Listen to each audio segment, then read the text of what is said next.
Hi hello welcome back to YV vlogs. ఈరోజు మనం ఎంతో రుచికరమైన కొర్రలతో పొంగల్ చేయబోతున్నాము. ఇది షుగర్ పేషెంట్స్ కూడా మంచిగా తినచ్చండి, రైస్ లేకోకుండా. వితౌట్ రైస్తో చేయొచ్చు. దీనికి కావాల్సిన ఇంగ్రీడియంట్స్ అన్నీ ఒకసారి చెప్తాను. ఎంతో రుచికరమైన పొంగలి, క్యారెట్, ఆనియన్స్, చిల్లీస్ కట్ చేసి పెట్టుకొని, స్టవ్ వెలిగించుకొని ప్యాన్ పెట్టుకొని, కుక్కర్ పెట్టుకొని, దాంట్లో 1 టేబుల్ స్పూన్ నెయ్యి,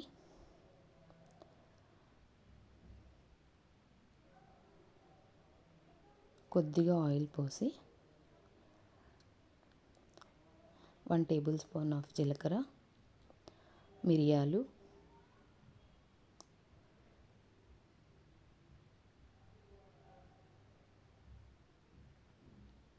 మనం ముందుగా కట్ చేసుకున్న చిల్లీస్ వేసి కొంచెం బాగా కలబెట్టాలి. అవి కొద్దిగా వేగిన తర్వాత మనం ముందుగా కట్ చేసుకున్న ఒక ఆనియన్, 1 క్యారెట్ వేసి బాగా వేపాలి.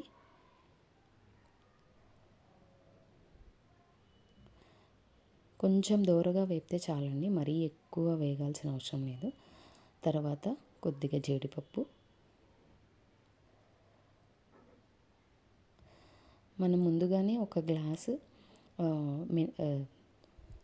పెసరపప్పు నానబెట్టుకొనేసి దాంట్లో వేసుకొని వేపుకోవాలి ఫస్ట్.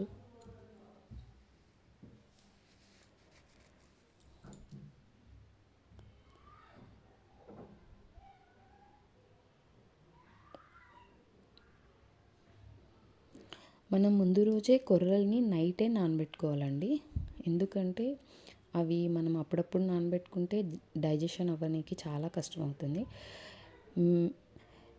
నైటే నానబెట్టుకుంటే చాలా బాగా నానుతాయి, ప్లస్ చాలా రుచిగా కూడా ఉంటుంది కొర్రలు.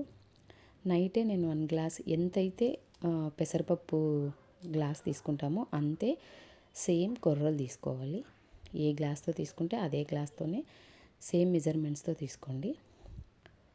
తర్వాత మనకి తగినంత సాల్ట్ వేసుకొని, మనం స్ట్రైనర్ తీసుకొని ఆ వాటర్ అంతా పంపేసి ఈ కొర్రలు కూడా వేసుకొని కొంచెం బాగా దోరగా వేయించండి.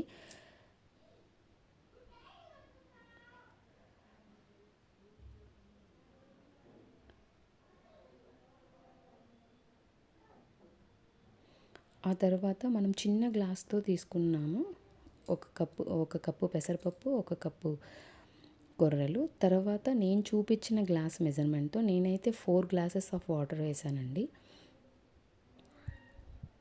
అది బాగా మరుగుతున్నప్పుడు కొద్దిగా కొత్తిమీర వేసేసి మనం సాల్ట్ చెక్ చేసుకొని, మనకి సాల్ట్ సరిపోకుంటే ఇప్పుడు కొంచెం సాల్ట్ యాడ్ చేసుకోవచ్చు. తర్వాత కుక్కర్ విజిల్ పెట్టేసేయండి.